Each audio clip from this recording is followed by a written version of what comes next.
Halo semuanya, perkenalkan nama saya Nabila Mutiarani dari Universitas Indonesia jurusan Biologi. Di sini saya akan menjelaskan mengenai propagul pada mangrove. Nah, sebelum kita masuk ke propagul, yuk kenalan dulu sama mangrove. Mangrove atau hutan bakau adalah hutan yang terletak di daerah perairan Payau. Ekosistem mangrove memiliki manfaat untuk lingkungan, yaitu sebagai pencegah terjadinya abrasi tanah. Nah, ekosistem ini umumnya memiliki jenis vegetasi yang terbatas. Hal tersebut disebabkan oleh jenis tanah yang cenderung berlumpur pada mangrove. Vegetasi yang tumbuh pada ekosistem mangrove memiliki bentuk adaptasi yang berbeda-beda. Beberapa contoh vegetasi adalah Rhizopora sp yang memiliki bentuk adaptasi berupa akar yang menunjang.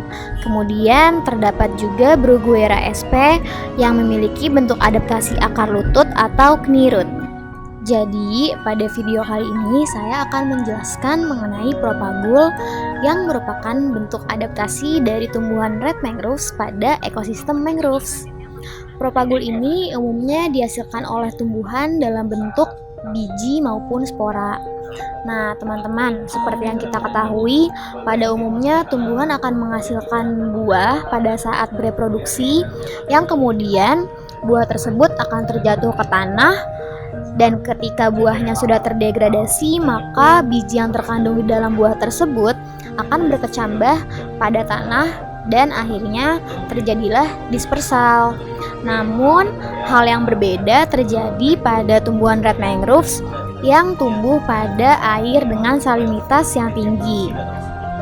Pada tumbuhan red mangroves, biji yang dihasilkan adalah biji yang vivipar. Artinya, biji berkecambah di dalam buah dan kemudian embrio mulai tumbuh ketika buah masih menempel pada pohon induk. Embrio akan terus tumbuh hingga mencapai ukuran 6 inch dan kemudian akan melepaskan diri dari buah di pohon induk, atau inilah yang kita sebut sebagai propagul. Kemudian propagul akan terjatuh ke dalam genangan air, dan seiring tergenangnya propagul di dalam air, bagian ujung propagul akan terus bertambah berat dan pada akhirnya akan menancap pada tanah berlumpur dan kemudian akan mulai tumbuh pada daerah tersebut.